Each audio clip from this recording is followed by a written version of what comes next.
bored, Cain. What can we do? Being in a caravan is so boring.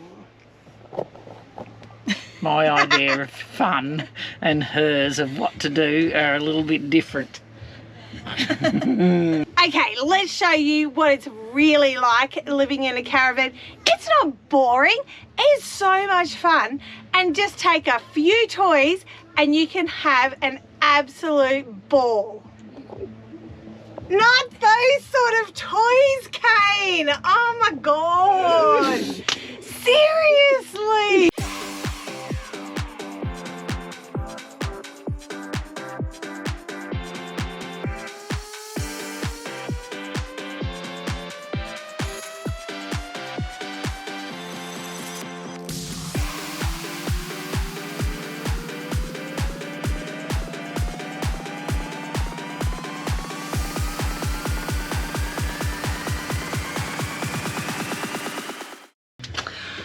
Okay, Cain and I often get asked, are you bored? You know, do you still like being in the caravan? I love it. I love being in the caravan, and we just have a few extra things that we've thrown in and it makes life good. We have some fun toys, and not Cain sort of toys. Okay, Cain, what are some of the things that we have that just entertain us when we're off grid, we don't have any other people around? We have a drawer full of board games, cards. We tried to limit to one drawer because there's so many good ones. We love games. Games are our favourite. They are our favourite. They're a really good pastime just to have a bit of a laugh, maybe get a little bit competitive. Yeah, I was going to say, Cain gets a little angry when I start beating him. I don't know about the angry. Look, and they've been, like, we've got games that only 2 people are needed for, which are great because often we're by ourselves. Right. And we also have other games that when we meet other travellers who like playing games, we can use those as well. That's right. We've got a couple of games that you can have more than 2 players, a couple of really good ones. So when we do meet up with other travellers and they meet us and say, look, we feel like a game, we're your people. Excellent. Now, I'm going to quiz you, Cain. Can you think of all the games that we have? Because a lot of these guys might like to know some of the games that we would pack. Look, probably our main game, because of the wind, when you're playing wind, cards is hard. So we do have cards. Wind is a big factor. Azul would be our main game. That's probably Azul is our favourite. Foremost. We've also got Greed, which is a really fun, quirky game. And it's a cheap one from Kmart. It is, it is. And you can play more than 2 people with both of those games. Yep. Obviously cards, of course. There is pigs, the simple ones, pigs, dice, those sorts of things, because you they don't blow away in the wind. Would you like me to help you out?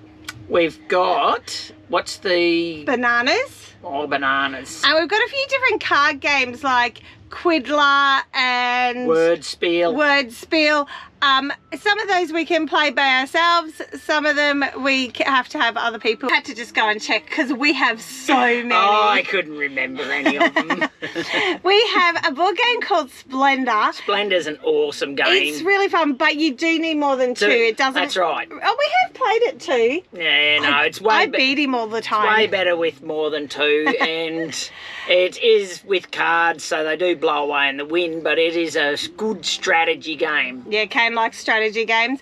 We also have ones like Skippo and Uno and all those sort of... 5 Kings. Oh, 5 Crowns. 5 Crowns. You always call it 5 Kings. Yeah, 5 Kings. And we love all of those games.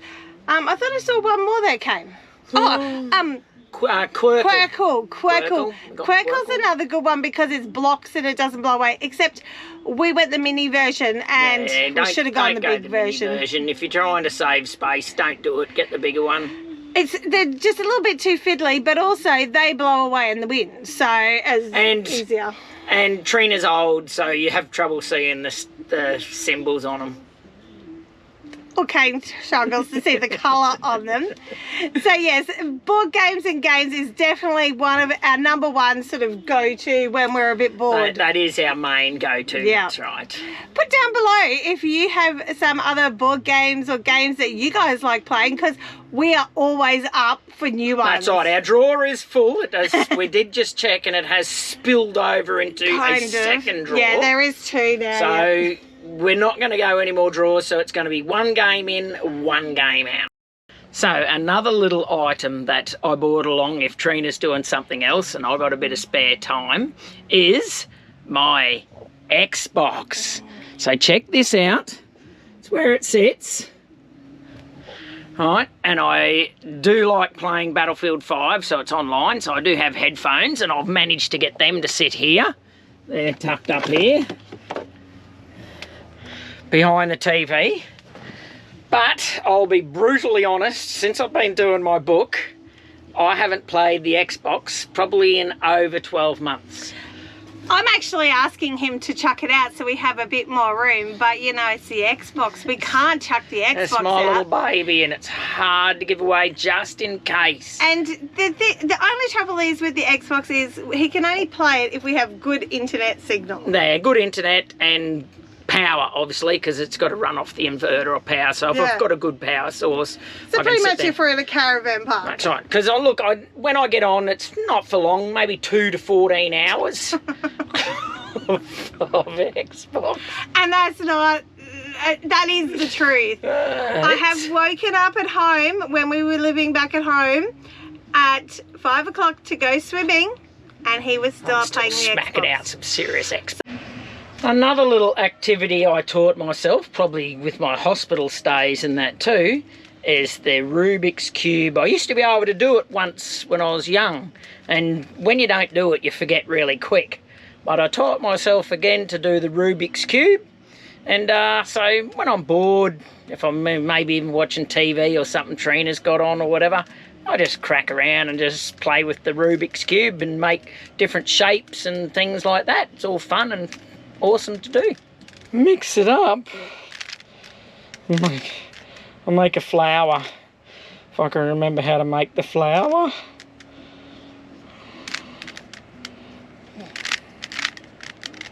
Made a flower. A daffodil. Okay, now put it back to normal. What? Now, I haven't done it for that long. You're being very difficult right now.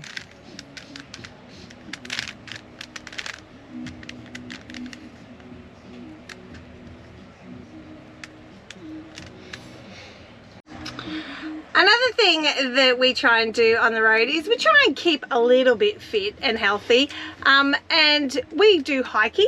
So where have we hiked to so far, Cain? We've hiked to the south point of Victoria, or the southernmost point of mainland Australia, and then when we went to Tasmania we hiked to the southernmost point of Australia. With the Sphedos. That's right. So they were a couple of bucket list items. So we've ticked off every single one in Australia except the very highest point. So we've done some hiking and that, and we even just do, like, we try and find any little ones. With Cain's heart condition, we don't normally do big ones like that. That's right. We just do like a little hour sort of hikes. Don't get me wrong, I really love overnighters, but Trina's right. Some of them are quite strenuous, and you know, I just got to work on which ones of those that I do that are sensible. Yeah, so that's one thing, like, have a look around in your area. If you're a bit bored, go somewhere for a hike. You know, check out what walking trails. Oh, there's a ton of stuff to see, and they're not that far away from anywhere you're staying. And you get to see cool different stuff that you can't drive to usually as well, can't you? That's right. The other thing we do often to try and stay a little bit fit is we've chucked in 2 exercise mats, and we have a little bit of an exercise routine that we go to. Exercise on. It's just a program I've got on my iPhone, and we can choose arms and legs. The thing I love about it is that it's all without any equipment and that sort of stuff. So the app actually has on it all these exercises for your arms, your legs, your core, but you don't need any extra equipment, just our exercise mats. Yep. That's all you need. And just utilise whatever you got around you, your surroundings. So generally we utilise things like our bull bar, underneath the car steps. Yeah. Look, it's much easier if you've got a park and a bench and or a fence really, or something. Really good, yeah, when you're in a park, because you've got the bench, you've got the table and chairs in the park. That works really well. Yeah, that's pretty cool. What are you doing? Pokemon. Pokemon's another good one that if we're going for a walk or whatever, then I go and track down Pokemons, because it's game. You got to walk to places so you can hatch eggs and go find gyms and that sort of thing. So it's a good way to get me out walking as well.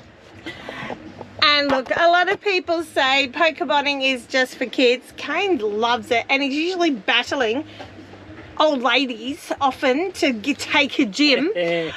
Often I'm doing my socials or things like that, and Cain's bored and he goes, no, what can I do?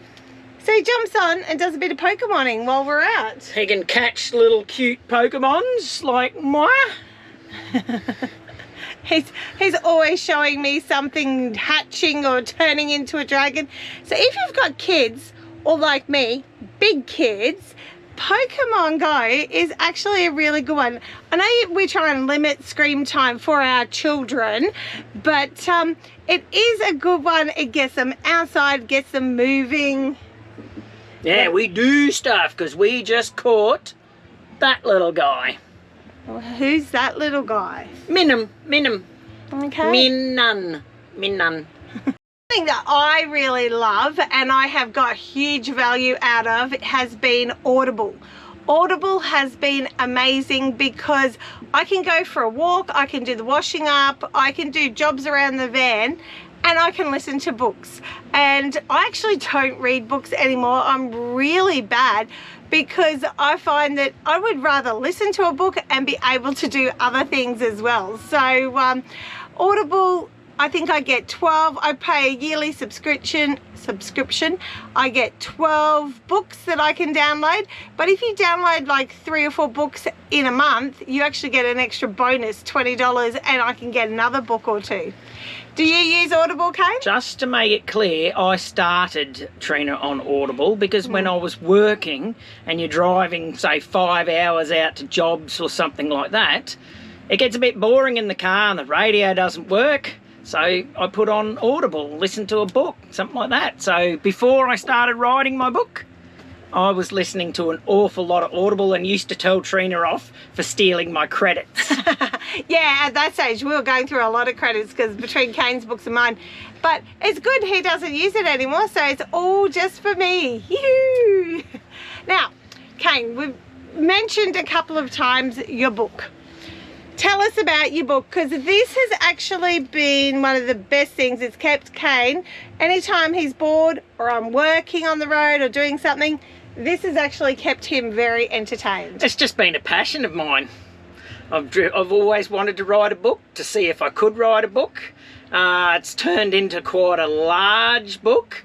I think I'm over 200,000 words, and it's a series, so there's going to be ongoing books. So I've already got notes and that for future books as well. How many have you written? I've actually written 2. So I've written both books, but we're back editing and going over the first one and making it the best we can.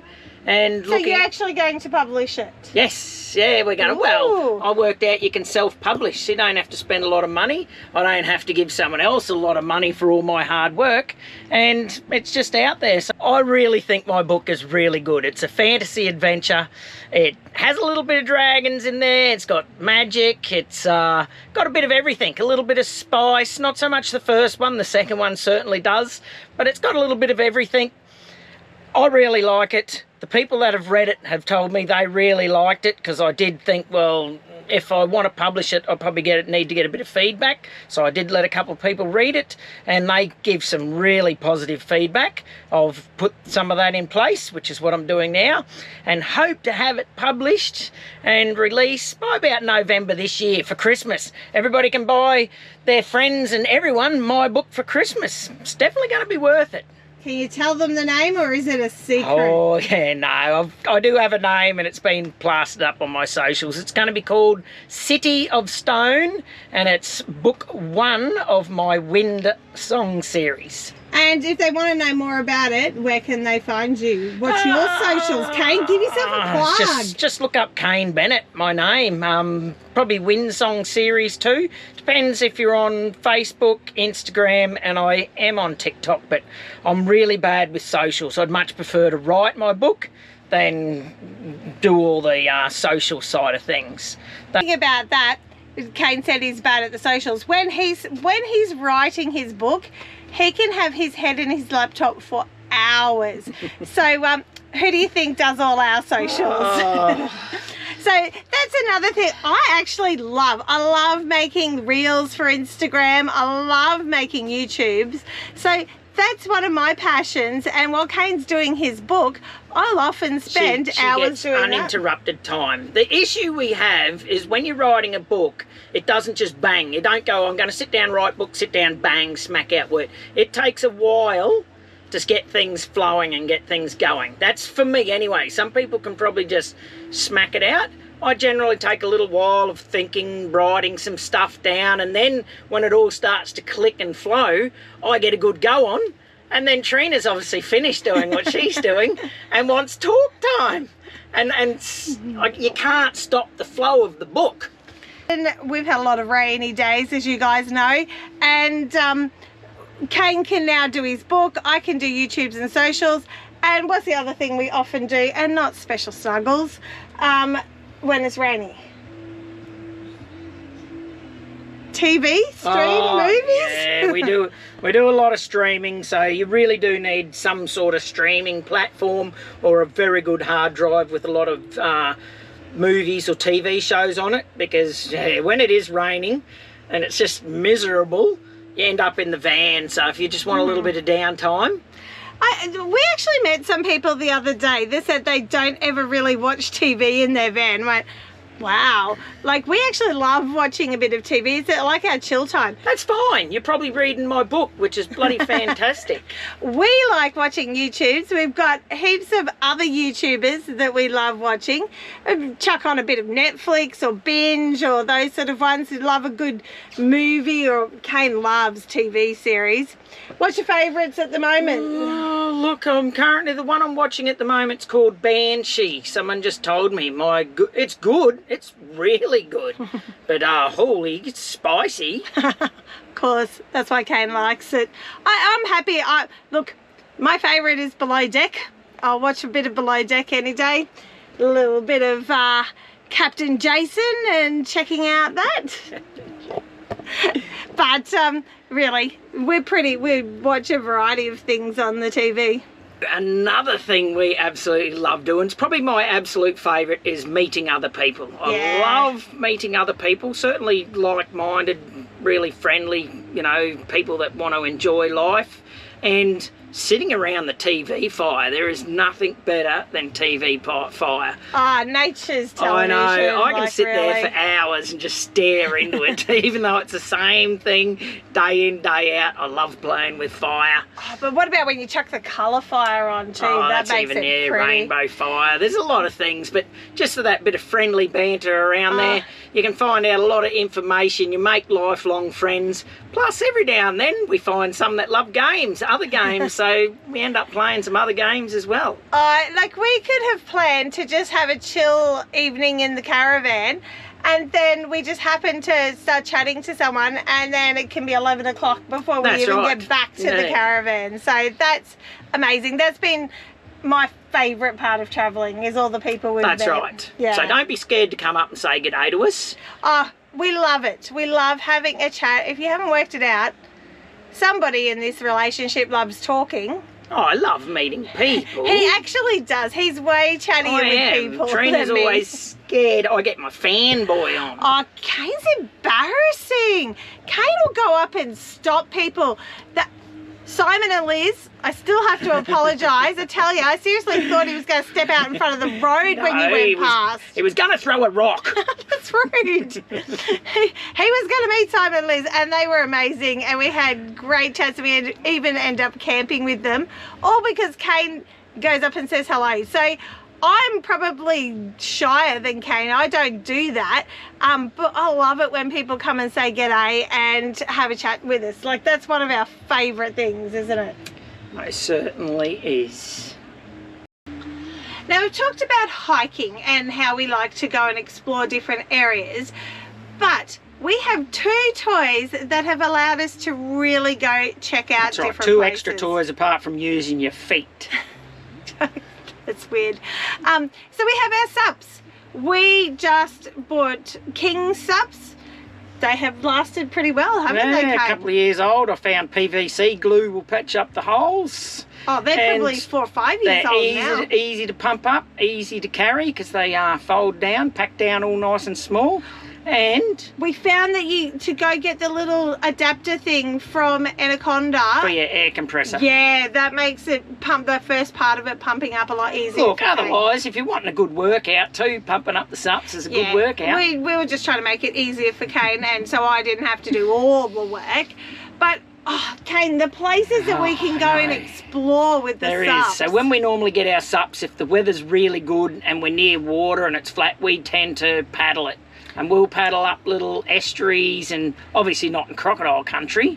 But like, I think the first time we really got the SUPs out was Lake Rosebery in Tassie, and it was a beautiful lake. We'd looked at it on the drone, but we could actually get out there and explore. And we went way up in the lake, couldn't we? We swam in it because it was probably the warmest place in Tasmania to swim. It was nice, but you couldn't, like, it was massive. Like, they jump in boats and that, and we went for massive explores looking for platypuses and things like that. Platypus. Gordon, we went up to the jetty and could explore around the jetty. Gordon was actually in the ocean, so Lake Rosebery was freshwater. Yep. Gordon's the ocean, but the weather just stilled off. We didn't plan to stay at Gordon for any length of time, but the weather just went perfect. It glassed off, and we spent the next 2 or 3 days just playing on the SUPs. Playing on the SUPs out in the water. Yeah, and other people were saying they were really jealous that they didn't have anything like SUPs because they couldn't get out there and see what it was like. They just had to take our word for it. That's right. There's just something about just paddling along quietly on top of the water. Look, I loved jumping on the SUPs at Echuca and just paddling along there. In the Murray River. In the Murray River, yep. I could say that we were just paddling along the Murray River. You get into the... We went looking for pelicans and other birds. It's so relaxing and peaceful, really, That's right. isn't it? You get right into the reedy little areas. Yeah, so I mean, like, heaps of places have got the blow-up SUPs now. So much more practical for when you're travelling to take a blow-up one rather than the hard SUPs. We just put them on the rooftop bag that we have on top of the car, and look, 10 minutes, 15 minutes to pump both of them up. No, doesn't take very long. No, it probably takes longer to get them up and off and that sort of thing. Yeah, so. Unpacking them. And just let you get out there and explore. And it's another form of exercise, which is super fun. Our number one thing that we have absolutely loved, our toy that we've chucked in, it's probably the heaviest toy too. I was going to say, it's added a little bit of weight to our van, but so worth it, is our eBikes. They're amazing, aren't they? They allow you to cover so much ground without having to drive your caravan around looking for parks or out into the bush along trails and that. So much ground so quickly, and you see an awful lot of stuff. If you're limited for time, and that e-bike it gets you out there. It's fantastic. Yeah. Like, so Cain said, like, we've gone to places where we can't get to it because we've got the caravan on. We jump on the e-bikes. We have gone and checked out rail trails, which that's one of our rail trails are your favourite. Look, rail trails are good because they're fairly level. They're not super hilly and things like that. And there's no cars. That's the bit I like. That's right. They're nice and smooth. The gradients are really quite good because the trains back then didn't like climbing up steep hills. And some of them are really long. They go from town to town, so it's peaceful. You see a lot of nature and scenery. Love it, absolutely love it.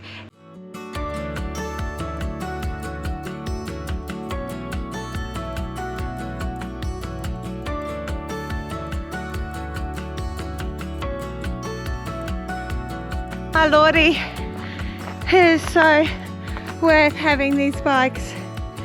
It would take ages to get up that hill, walking, or if you had a real bike. I'll reinforce that e-bike. Get yourself an e-bike.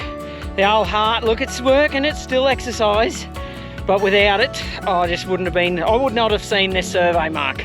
Now, Cain, we have had a lot of people ask us about our e-bikes, how much they cost, what are they, so can you give us a bit of a rundown? Look, our e-bikes are a budget one. I looked up on just websites and that, and I found the eTourer that was sold through Jayco at the time, because eTourer doesn't sell direct.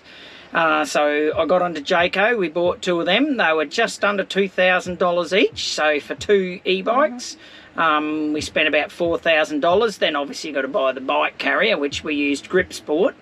And just Grip Sport bike carrier, has it been good? Grip Sport's been absolutely fantastic. So those bikes haven't moved. I had to do a bit of, because the bikes, they're 26 kgs each, or they're a little bit less, so they come in just under 50 kgs for the both of them. So it is a fair bit of weight we've thrown on the front of the van. You sort of got to make a couple of little other alterations and that with your weights, but we thought if we can take them, they are absolutely beneficial. And like I said, we've pulled up on the sides of the road because we wanted to get out to a lighthouse. I couldn't get the van to, so we just ride them out. We've pulled up. Byron Bay's a classic because it's all paid parking. It doesn't really cater for any sort of van, so if you're in the caravan park like we were, take the e-bikes off, and we just did the whole Byron Bay exploring on the e-bikes. So when you looked at e-bikes, like we've sort of gone almost middle of the range, haven't we? Because there was really cheap, like cheap ones under $1,000. That's right. There is. I wanted something that had a bit of reputation to it at the time. So I rung some bike stores and that, and they told me, oh, good budget bikes, $5,000. I'm like, holy crap, $5,000, we can do a lot of months on the road for that. A lot of months, yeah. So, and that was for one. So we thought we'd try and get something with a reasonable weight at a good price rather than just getting the cheapy fold-up ones, because some of them are actually really heavy, or they don't go as where we want to take them. So I haven't had any issues with charging our e-bikes. I haven't had any issues with the e-bike themselves. They don't have a throttle control as such. You've got a pedal. They do have 5 settings to allow you to have one as hard work, or you can turn it off and just ride it like a normal bike. But it's hard. That's it's really hard. 1 gives you a bit of assistance as you're pedalling, right up to 5 when you're pedalling along, and it's just really So what do you often ride on with your heart condition? I try and ride on 4. Yeah. And I go to 5 when we get to some of the rises, certainly the steeper ones. Whereas I usually ride on about a 2. And sometimes going then up to 3 or 4 if it's a really steep rise. But then we also do that because we haven't even run out of charge. No, we've got close. And so the idea is if we run out of charge, you can still ride your bike. They've got about probably a 50k, work on a 50 kilometre average for how far you can go on a charge. So one of the other reasons for me riding mine lower is that if Cain's runs out of charge because he's using it more, we swap bikes. But we did swap one time because mine was getting closer. Really low. But that's about it. And we've done a lot of kilometres in it, and we don't always remember to charge them between rides. That's the hardest bit, is charging them. Again, it's better when you've got a reliable power. They will charge off the inverter. I have done that before. But if we've got some sort of plug-in power source that's not running our generator or whatever, then I get them on charge and just make sure they're all fully charged. And just a note for people, like a lot of caravans have been burning down because of e-bikes or e-scooters and that.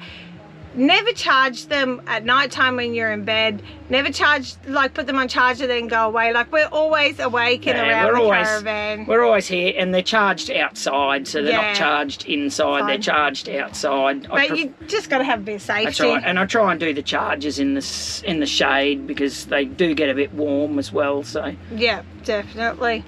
So if you're after e-bikes Ours are called eTourer, and you got them from Jayco, about $2,000 each. That was over 2 years ago now. That's right. So I'm not sure if they do them anymore or what they might be called. And another really handy tip, we went and did Maria Island in Tassie, and we took our own e-bikes across on the ferry because we were allowed to do that.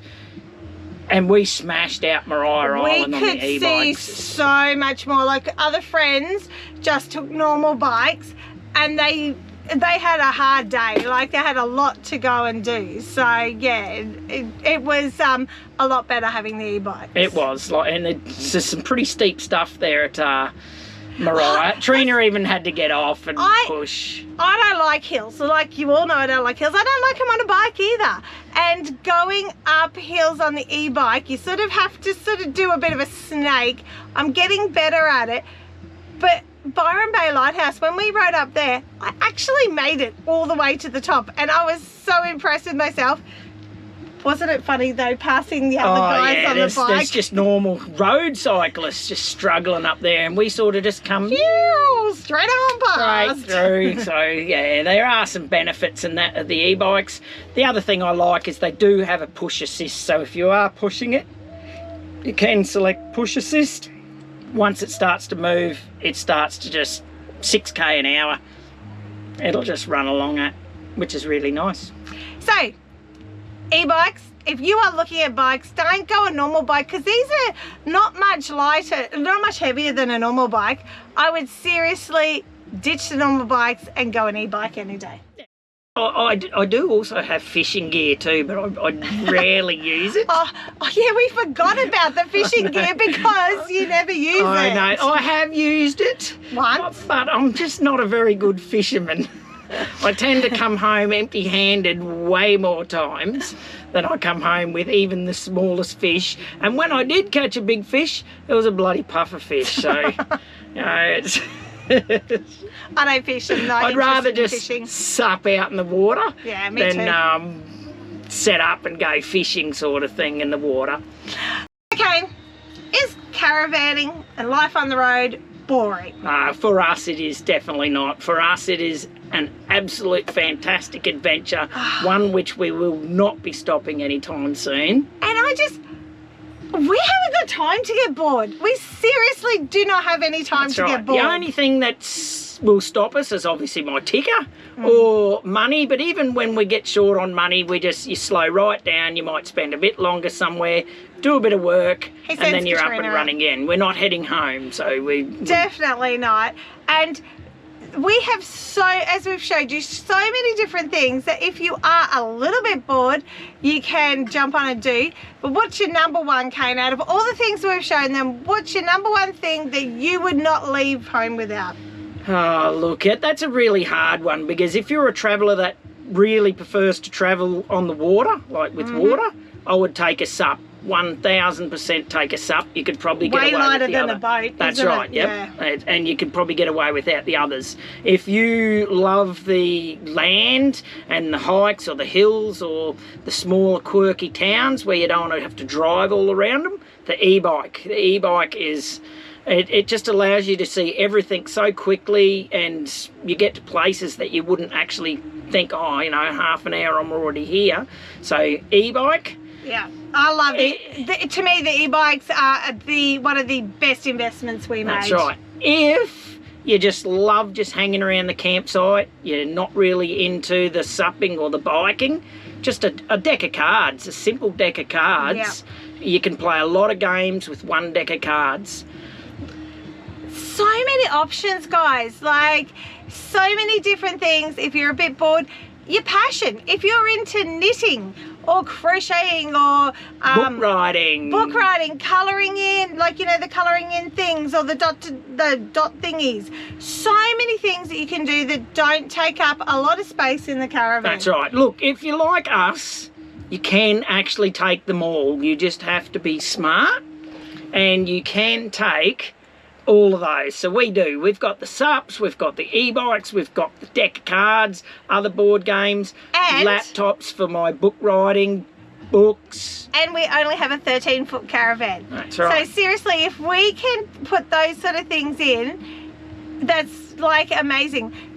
On the other hand, we don't have many pots and pans. We don't have a lot of cooking kitchen gear because that's don't really need much. That's not our passion or interest, so we don't keep those. We're not big cooks. If you come and meet us and you're expecting some elaborate meal, that is not our passion. No, it is not. You might get a good spaghetti bowl, bit of bacon and eggs. We like eating, we don't like cooking, but that's not our passion, and we have so many other fun toys, and I'm just blown away what we can fit in our van. So if you've liked this episode, chuck below some of the ideas that you've either got from us that you liked, or maybe some other ideas that we haven't thought of that would be really cool toys to chuck in the caravan. If you've enjoyed this episode, chuck us a comment below of maybe some of the toys that you guys have that we haven't thought of, or if any of the toys that we have you're interested in and you want to know a little bit more about, chuck us a thing below. We would love to have a chat to you about it. Otherwise, come along next week because we are going to check out our first ever hit camp that we have booked. That's right, it was ours. We booked this one. Super excited to share this one with you. It's a good way to escape Easter. Come check it out next week. And there's a koala. Catch you then. Okay, let's show you. Okay, let's show us. He gets so cranky when I stuff up, as if he never stuffs up. I was in a bit of mood and thought, I don't want to film. I'm not feeling like it. But then I heard toys. Tell you. I didn't see it. See? No. Right across your eyes. It's like a bandit. No, rip Yellowstone. Oh, God. Cain, dumb. Who would rather rip from Yellowstone or Cain dum? Bring back Rip. I know which one I'd rather have in my caravan. So another little item we bought, which is you do yourself, so that's just dumb. You do a lot of things yourself. Cain does a lot of things by himself, a lot. An exercise. We're talking now, we're not playing. So another thing, let's say it's excitement. I know, it's exciting.